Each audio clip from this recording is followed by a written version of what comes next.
Contemporaine de et par Annie Zadek. J'ai peur de faire comme la femme douce du roman de Dostoïevski. Sa pauvre petite chanson triste, son pauvre petit tout-sautement avant de sauter dans le vide.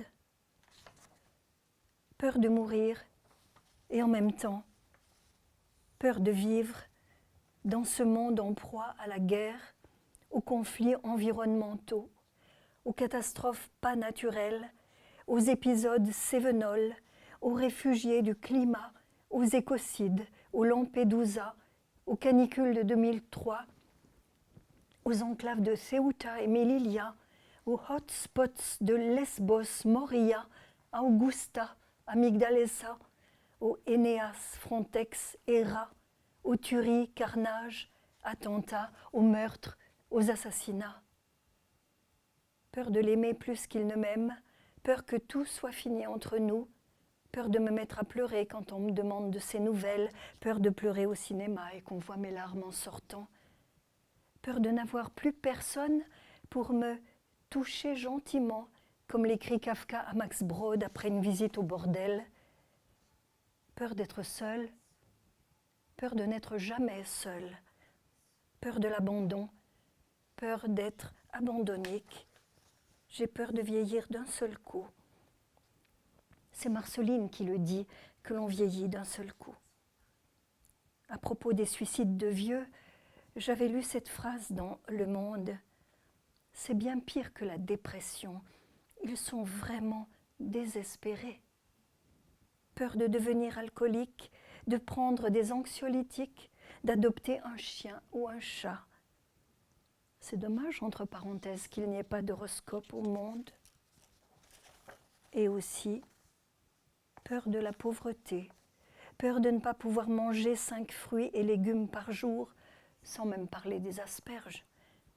Peur de devenir obèse en mangeant trop sucré, trop salé, trop gras, en grignotant entre les repas. Et justement, puisqu'on en parle, d'après l'horoscope du Parisien, la période qui s'annonçait verrait s'évanouir mon complexe de culpabilité. Est-ce que c'était imaginable ? Est-ce que c'était même souhaitable ? Après tout, chez les écrivains, il n'y a pas que Virginia Woolf à vouloir garder sa névrose.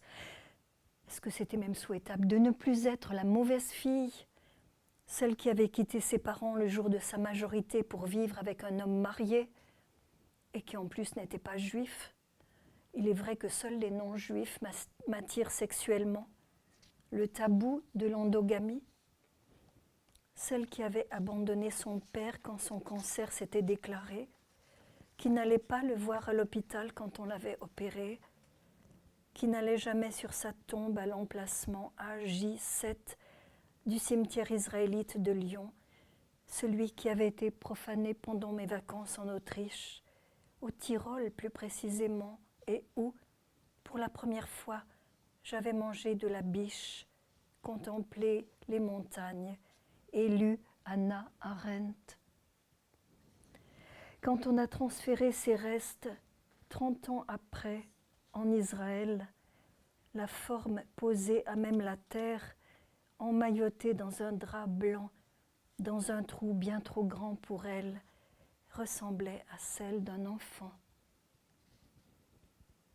Peur que mon prochain livre ne soit pas aussi bon que le précédent, peur que ce soit un prétexte pour ne pas m'y mettre sérieusement, peur que mes livres ne soient lus que par des gens qui me connaissent, par des gens d'à peu près mon âge, par des femmes généralement, jamais par des gens de couleur.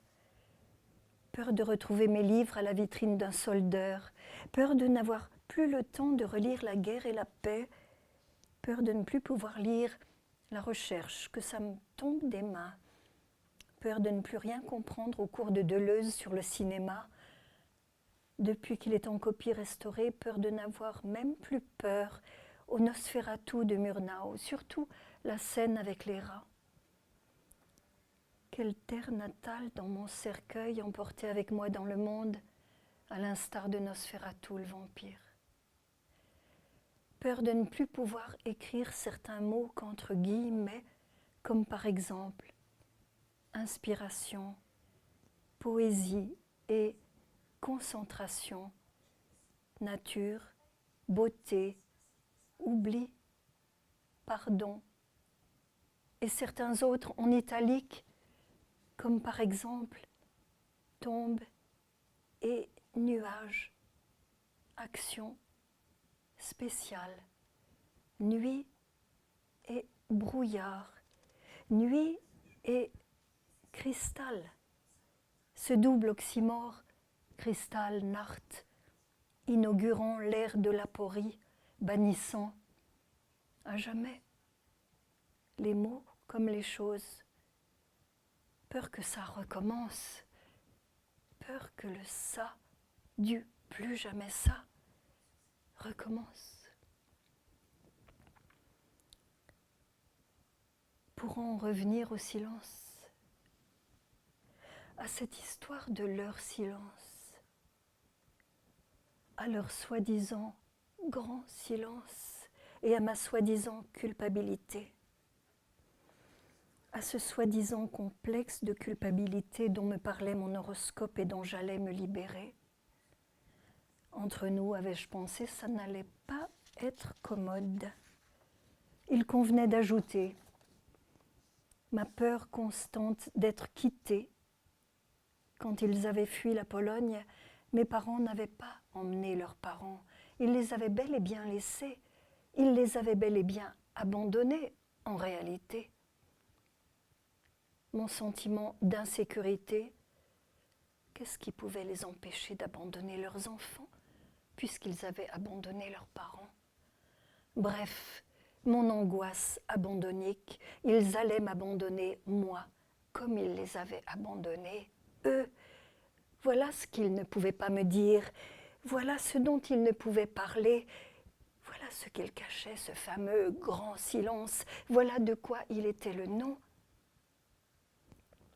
En même temps, ces centaines de films, ces milliers de publications sur la question du poème barbare après Auschwitz ou non, sur le problème d'écrire après Auschwitz, après Birkenau, après Sobibor, Belzec, Majdanek, après Treblinka, Chelmno, comme on avait écrit avant, en exergue un vers de Ceylan. Et si c'était la poésie d'avant Auschwitz qui était barbare, après Auschwitz, et si la poésie contemporaine était celle de l'après Auschwitz?